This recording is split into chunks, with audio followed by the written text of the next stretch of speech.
जय हिंद दोस्तों। आज की लेक्चर होने वाली है लेक्चर नंबर 6। तो आज हम स्टार्ट कर रहे हैं क्वेश्चन नंबर 8 से। तो चलिए स्टार्ट करते हैं क्वेश्चन।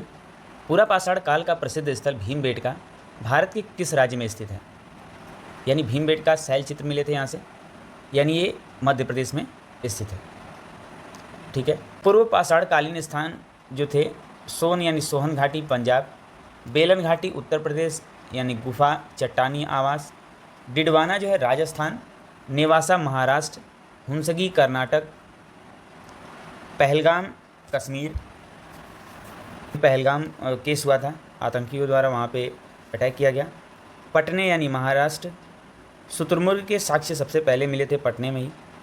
नेक्स्ट मध्य पाषाण काल यानी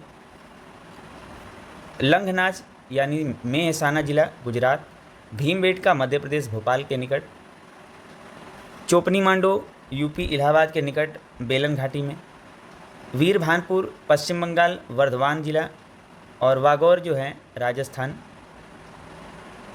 संगनकल्लू कर्नाटक, तूतीकोरिन दक्षिणी तमिलनाडु।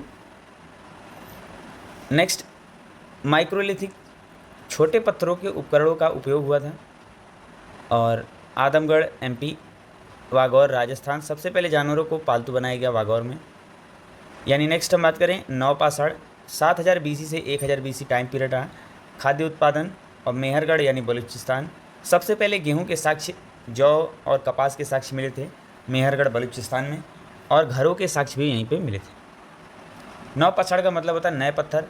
यानी हम बात करें कश्मीर घाटी, हड्डियों के बने उपकरण और हथियार मिले। बुर्जहोम झील के किनारे गड्ढे में निवास, श्रीनगर से 16 किलोमीटर पश्चिम में इंसान के साथ पालतू कुत्तों का 100 दफन मिला। और गुफ कराल जो है कुम्हारों की गुफा, श्रीनगर के 41 किलोमीटर दक्षिण पश्चिम में कृषि और पशुपालन का साक्ष्य मिला। बिहार यानी चिरांद हड्डियों के उपकरण मिले। कर्नाटक यानी संगनकल्लू, ब्रह्मगिरी, मास्की, पिक्कीहल, हल्लूर, बाजरा की खेती यहाँ कर्नाटक में मिला। उत्तर प्रदेश इलाहाबाद में चावल और चावल की खेती के साक्ष्य मिले।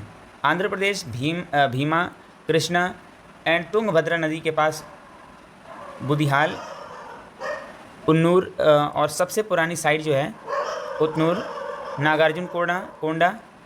तमिलनाडु में परियामपल्ली और कावेरी, और बेलन घाटी में कोल्डी हवा और महागरा। सबसे पहले 7000 BC में चावल के साक्ष्य मिले थे बेलन घाटी यानी कोल्डी हवा में।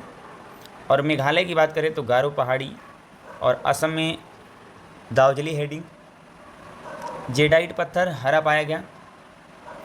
नेक्स्ट बात करें कि ताम्रयुग यानी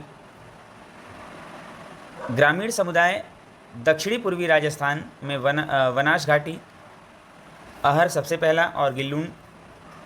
पूर्वी भारत की बात करें तो चिरांद गंगा नदी, वर्धमान जिला, मिदानपुर जिला यानी वेस्ट बंगाल में। मध्य प्रदेश में मालवा, कायथा, ईरान, काली सिंध, और महाराष्ट्र में जोरवे, नेवासा, दायमाबाद, चंदौली, इनाम गांव, नासिक, नावदा टोली, और जारवे कोई प्रवरा यानी गोदावरी की सहायक नदी।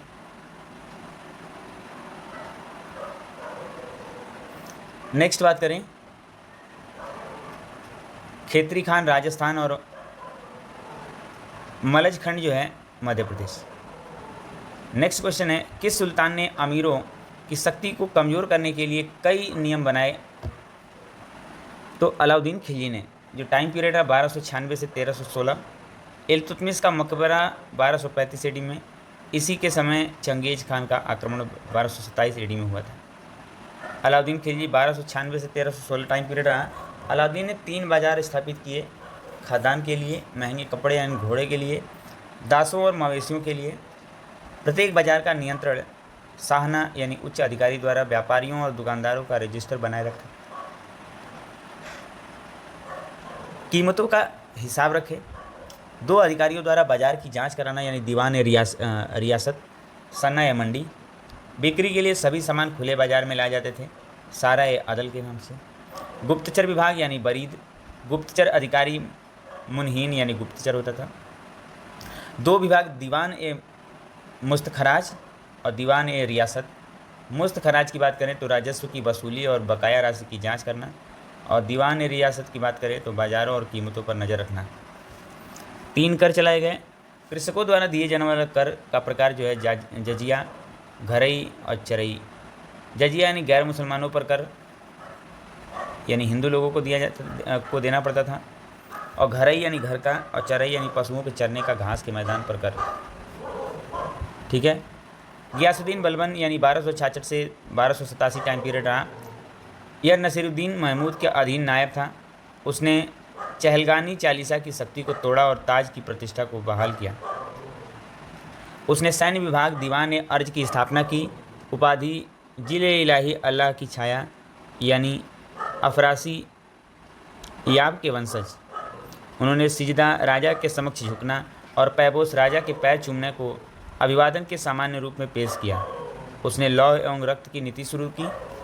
मोहम्मद बिन तुगलक दीवान कोही, दीवान रियालत यानी धार्मिक अधिकारी। दिल्ली सल्तनत के तहत भारत में धनी और अमीर मुसलमानों पर एक धार्मिक कर लगाया गया था जिसका नाम था जकात। नेक्स्ट क्वेश्चन है, किसी देश की उच्च कुशल, उच्च शिक्षित पेशेवर आबादी के एक महत्वपूर्ण अनुपात का बेहतर आर्थिक और सामाजिक अवसर प्रदान करने वाले अन्य देशों में प्रवासन को क्या कहा जाता था? तो प्रतिभा पलायन, ब्रेन ड्रेन बोला जाता था। पर्यावरण की वहन क्षमता जो थी किसी परिस्थिति तंत्र में किसी प्रजाति के जीवों की वह अधिकतम संख्या जिसे वह बनाए रखता है। और जैविक क्षमता यानी किसी प्रजाति की प्रजनन और जीवित रहने की क्षमता के चयनित प्रकार। और आर चयनित प्रकार यानी बड़े जानवर प्रजनन क्षमता और जीवन अवधि। और छोटे जानवर में प्रजनन क्षमता अधिक थी और जीवन अवधि कम थी।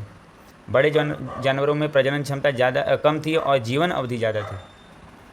जनसांख्यिकी संक्रमण की बात करें तो जन्म एवं मृत्यु दर में बदलाव के साथ साथ आबादी में होने वाला बदलाव। तो गाइस अभी तक आपको समझ में आया होगा, वीडियो अच्छी लगी होगी, क्वेश्चंस अच्छे होंगे, तो आई होप ये हेल्पफुल होगा आपके एग्ज़ाम के लिए। सो अगर वीडियो अच्छी लगी हो तो वीडियो को लाइक करिए, चैनल को सब्सक्राइब करिए और दूसरों तक शेयर करिए। Thank you so much.